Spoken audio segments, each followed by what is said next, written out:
Hello, and welcome to this episode of Breaking Down the Azure Network Chains. This episode is going to focus on virtual gateways.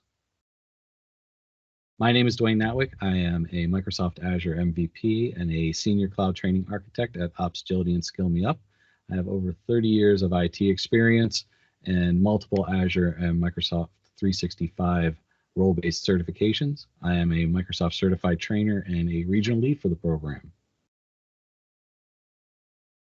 So we've moved past the halfway point in our topics that I originally put forth in terms of what this video series is going to look like. We may add some more here at the end as we approach the end, but right now we're on the virtual gateways. And as we talk about the building your security posture, we have, again, perimeter security and network security. And virtual network gateways, they aren't necessarily a perimeter security piece, but what they do is they isolate your network and provide for that connection between multiple networks to avoid that internet exposure to within your network. So it allows for, so what they're going to do is they're going to provide that network security that isolates your network from other outside internet and public accessible devices. So back when we were talking about VNet, we went through and showed how easy it was to peer VNets and the ability to, the great thing about the VNets is, that it provides a low latency connection between VNets and there's no cost of the gateway and provides the ability to take and communicate between VNets within the Azure environment. But what if you don't have the ability to do that? What if you are trying to connect to a different Azure tenant, or you need to connect to resources in AWS or another cloud provider? Or what if more likely you have a hybrid network where you need to connect to your Active Directory and application servers that are in an on-premises data center? That's where the virtual gateway really comes into play, and where you can now create those VNet to VNet, provide VPN connections between different networks. The virtual gateway can then create that architecture for you in that hybrid environment.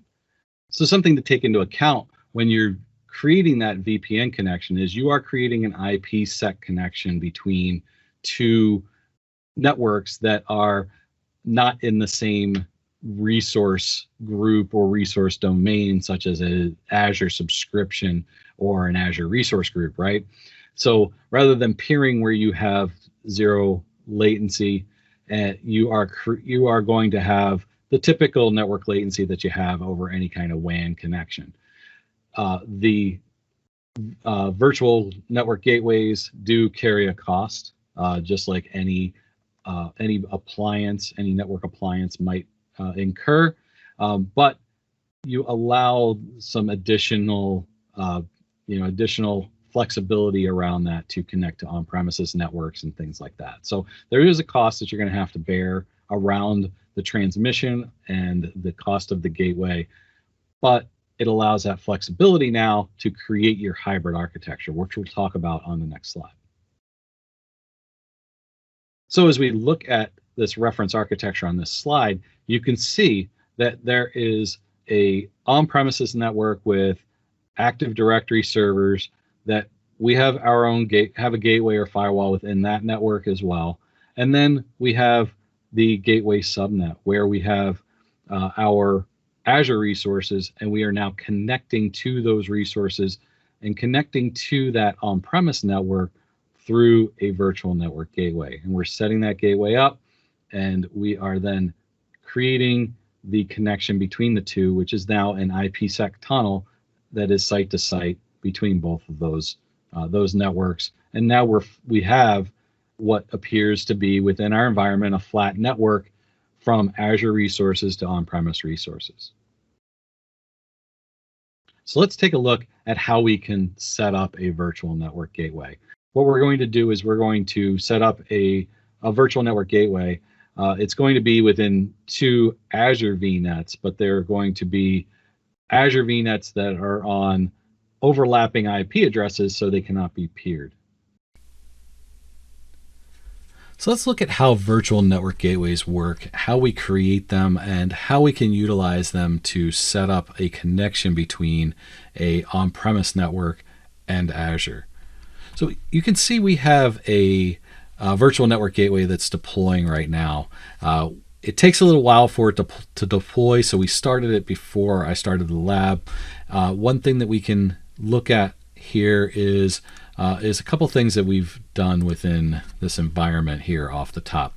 We've created a on-premises resource group here, and what we have within here is we have stood up a Sophos virtual appliance within the marketplace. So a lot of virtual appliances within the marketplace that you can utilize. If you recall, when we were talking about firewalls, we talked about some of this, but if in this case, we utilized a Sophos XG firewall as a virtual appliance in the marketplace to simulate a on-premise type appliance that we might have in our on-premise data center. So what we've got going on now is in our site-to-site resource group is we have our virtual network gateway created. And to do that, and what we did here was we created our virtual network, and we have our site-to-site virtual network here. And once we created that virtual network, the first thing that you need to do before setting up your network gateway is we need to create a gateway subnet on that gateway, or on that VNet. So what we did was if we create a virtual network, and I'll just create one real quick here, and we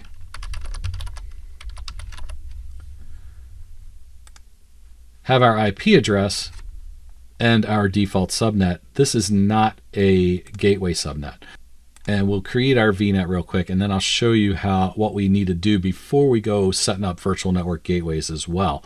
It's important that we take this step. So our VNet is set up, and we go to our subnets, and you can see we have our subnet, but we don't have a gateway subnet. So we're going to create a gateway subnet real quick. We're just going to leave the defaults in this case and set up our gateway subnet. So now we have our gateway subnet created, and we're now able to set up our virtual network gateway.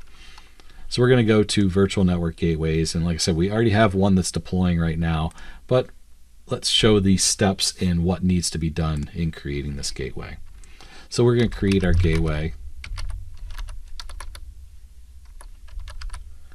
We're going to set it, it's a VPN gateway. We don't have an express route. We're going to use our VPN gateway. We're going to use route-based VPN, and we'll utilize our VNet that we just created.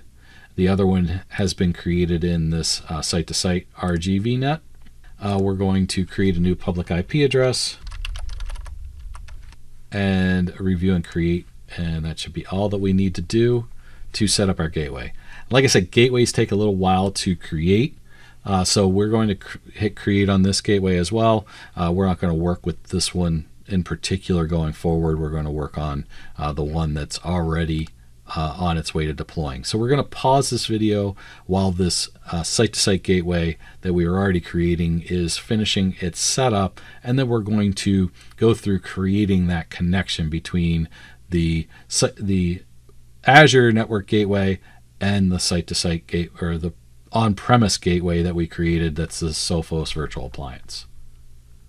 So we've logged into our Sophos XG firewall appliance, that is our simulated on-premise device, and we've gone into our VPN configuration. And you can see here that it's already very well set up for connecting to a Microsoft Azure appliance, where we have a site-to-site connection type, but we have a policy of Microsoft Azure, which allows us to utilize a pre-shared key to create our connection.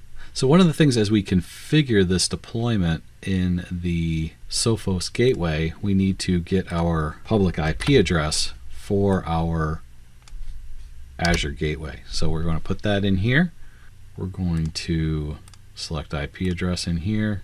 We need our public IP address of our Sophos gateway, and we need our remote ID public IP address here. Then one thing we're going to need here is our public subnets, or our local subnets, I mean.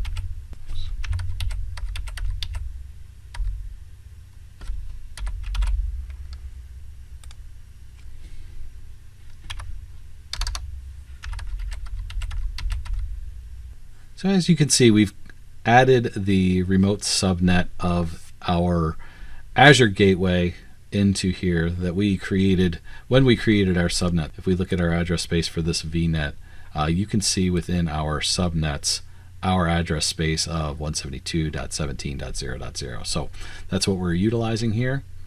And we click Save to update the information, and we are activating our connection. And you can see our IPsec connection has been activated successfully. And you can see our connections are active. So now we're going to go back to our gateway and to create our connection. So we got our Sophos XG. We have our shared key.